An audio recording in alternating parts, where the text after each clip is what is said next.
Hello students and welcome back again in your geography class. I am Anand Pandey, your geography teacher. Students, in yesterday you have read about the composition of the air.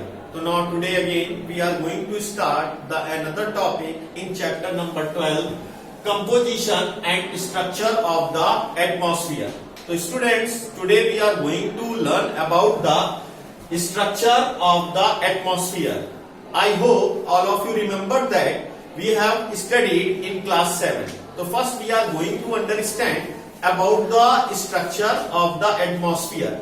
Students, our atmosphere is divided into the different types of layers. Now, the first layer, this is known as the troposphere. This is known as the troposphere. Okay, students?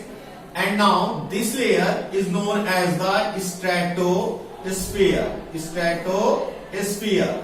Now this layer is known as the mesosphere. Mesosphere. Okay, students. Now this layer is known as the thermosphere. Thermosphere. And this layer is known as the exosphere. Exosphere. Okay, students.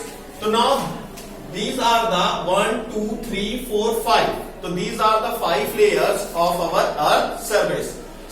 बेटा ये हमारे अर्थ की atmosphere की जो है वो 5 layers हैं. सबसे पहले हम लोग ट्रोपोस्फियर के बारे में जानेंगे.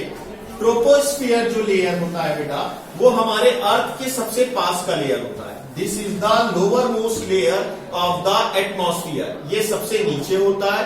अगर हम लोग इसके डिस्टेंस की बात करें, if we are going to talk about the distance of the troposphere, तो it is mostly found 0 to 12 kilometre.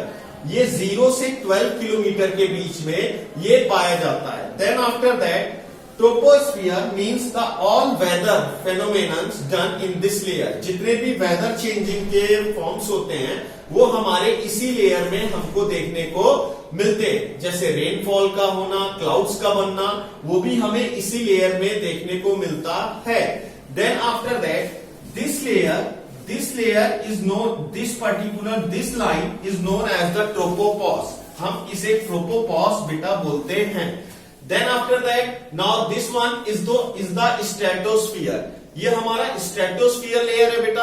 अगर आप इसके कैरेक्टरिस्टिक्स में देखेंगे तो कुछ पॉइंट्स आपको उसमें देखने को मिलेंगे, जैसे कि जेट और सारी चीजें इसमें होती हैं क्योंकि यहाँ पे ड्राई होता है. यहाँ का टेम्परेचर कम होता है, नियर अबाउट -55 डिग्री सेल्सियस के करीब होता है.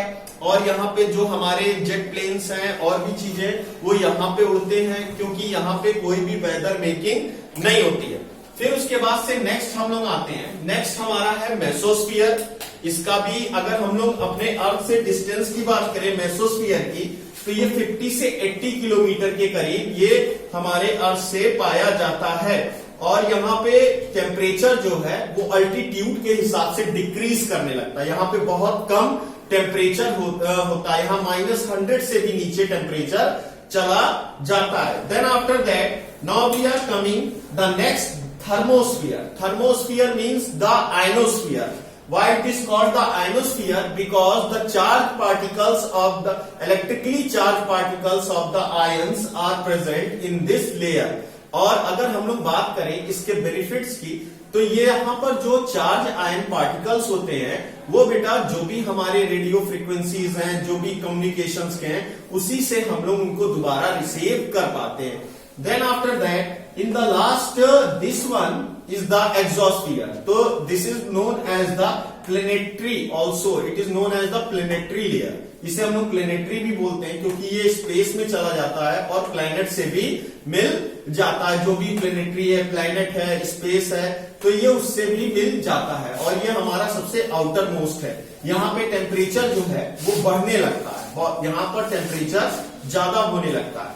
तो now this is the structure of our atmosphere. ये हमारा स्ट्रक्चर था एटमॉस्फेयर का. अब next video we are going to understand about the global warming part. Okay, तो now again I am telling you that this is the troposphere and the troposphere is the lowermost layer of the earth. Then stratosphere, in this layer the ozone layer also formed, that helps the separate the ultraviolet rays, that is the harmful rays. Then after that the mesosphere, then after that the thermosphere, ion charged particles are here. Then this one is the exosphere. Okay, thank you.